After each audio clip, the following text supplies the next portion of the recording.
नमस्कार। मैं आपका अपना प्राकृतिक चिकित्सक पवन कुमार। आज का विषय प्राकृतिक चिकित्सा और मानव जीवन। प्रकृति के स्वरूप को भारतीय ऋषियों ने भली भांति पहचाना था। यह समूची सृष्टि पंच महाभूतों से बनी है और इनकी समुचित मात्रा की व्यवस्था है प्रकृति है।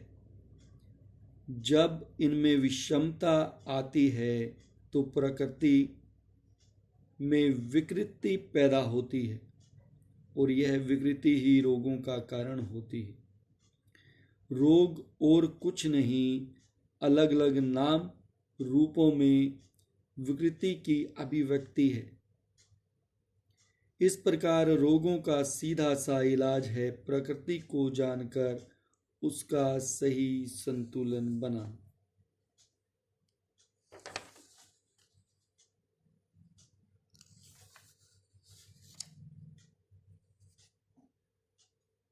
प्रकृति इतनी समर्थ और शक्तिशाली है कि वह अनेक रोगों की चिकित्सा स्वयं कर देती है। प्राकृतिक चिकित्सा बिना किसी औषधि के सरल तथा सादा जीवन बिताते हुए की जा सकती है। यह चिकित्सा रोगों को जड़ से निकालती है क्योंकि इसकी प्रत्येक विधि प्राकृतिक नियमों से जुड़ी है। इसीलिए इसको बिना किसी झिझक के अपनाया जा सकता है। इसके चमत्कारी परिणामों के लिए किस प्रकार का प्रयोग किया जाए, इसमें मिट्टी, जल, अग्नि, आकाश कैसे प्रकृति के वरदान, फल, सब्जियों को रोगों के उपचारों के लिए प्रयोग में लाया जा सकता है।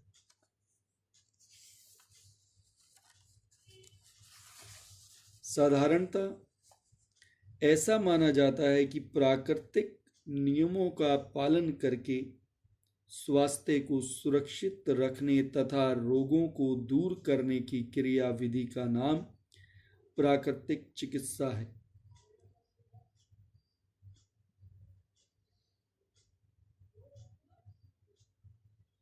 जो लोग प्राकृतिक नियमों का पालन नहीं करते वे रोगी हो जाते हैं, पर उन्हीं प्राकृतिक नियमों को दोबारा लागू करने पर वे स्वस्थ भी हो सकते हैं।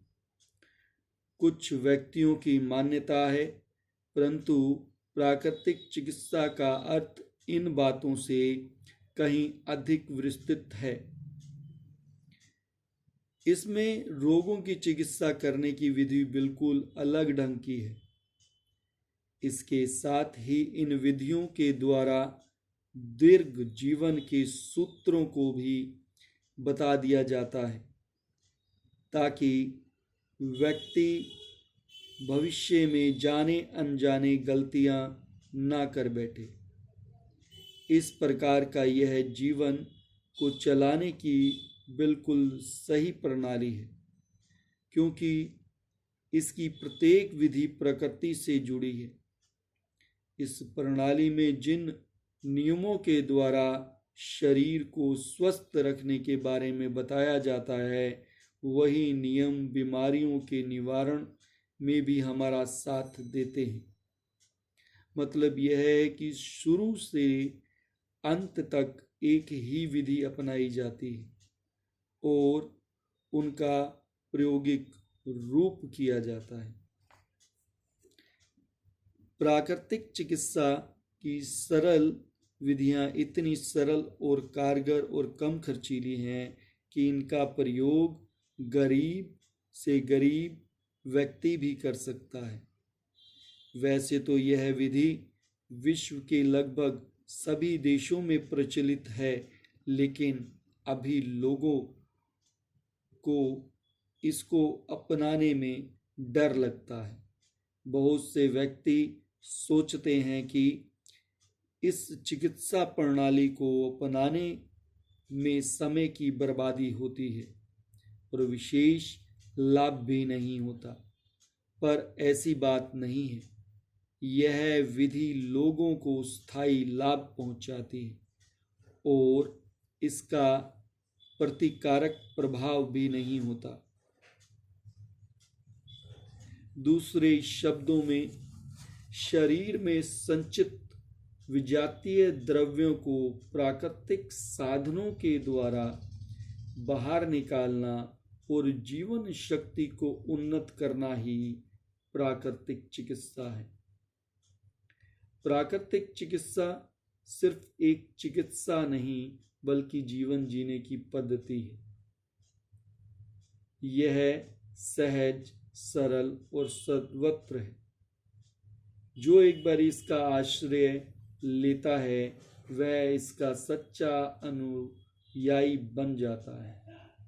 इससे रोग जड़ से निकल जाते हैं, जल्दी आराम होता है, मन में शांति और शरीर में स्फूर्ति बढ़ती है। प्राकृतिक चिकित्सा से सभी दबे रोग भी ठीक हो जाते हैं। रोगी इस चिकित्सा से आराम होने पर शीघ्र ही अपने सब कार्य करने लगता है। मन से रोगों का भय चला जाता है। प्राकृतिक चिकित्सा प्रणाली दोहरा कार्य करती है।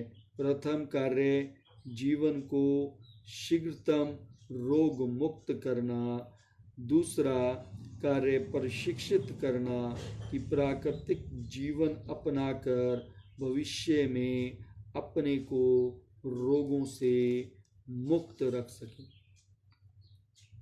प्राकृतिक चिकित्सा की विशेषता है कि वह किसी भी रोग को दबाती नहीं बल्कि रोगों को और उनके कारणों को जड़ से निकालकर शरीर से बाहर फेंक देती है। उपचार के दौरान शरीर में संचित पुराने विजातीय द्रव्य दस्त, जुकाम, कफ आदि के रूप में शरीर से बाहर आते हैं।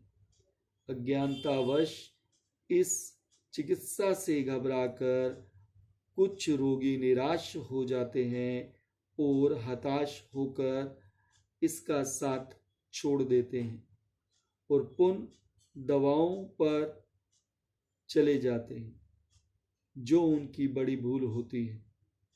इस चिकित्सा का कोई अन्य उपद्रव ना मानकर यह समझना चाहिए कि हमारा शरीर शुद्ध हो रहा है तथा रोग बाहर निकल रहे हैं। यदि फिर भी मन में इनके प्रति घबराहट हो तो छोड़ने से पहले किसी प्राकृतिक चिकित्सक की सलाह जरूर लें।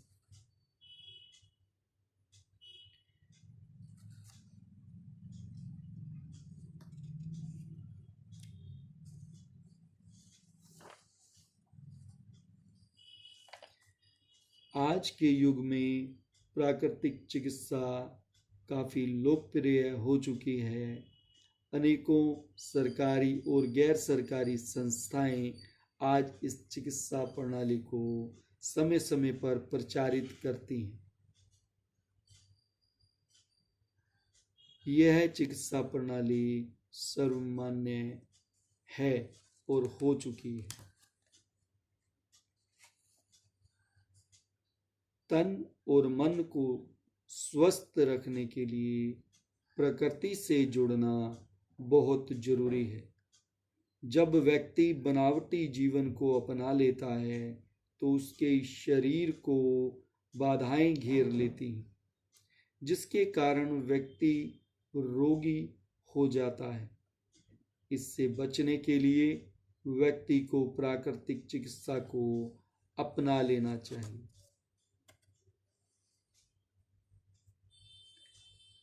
मुझे उम्मीद है आज जो प्राकृतिक चिकित्सा के बारे में आपको बताया गया उसे आप जानें, उसे अपने जीवन में अपनाएं और अपने जीवन को रोग मुक्त रखें, स्वस्थ बनाएं, स्वच्छ बनाएं। आज मैं अपनी वाणी को यही विराम करता हूं और आपको इस वीडियो में जो भी अगर आपको अच्छा लगा तो इसे शेयर करें, लाइक करें और कमेंट करें। धन्यवाद।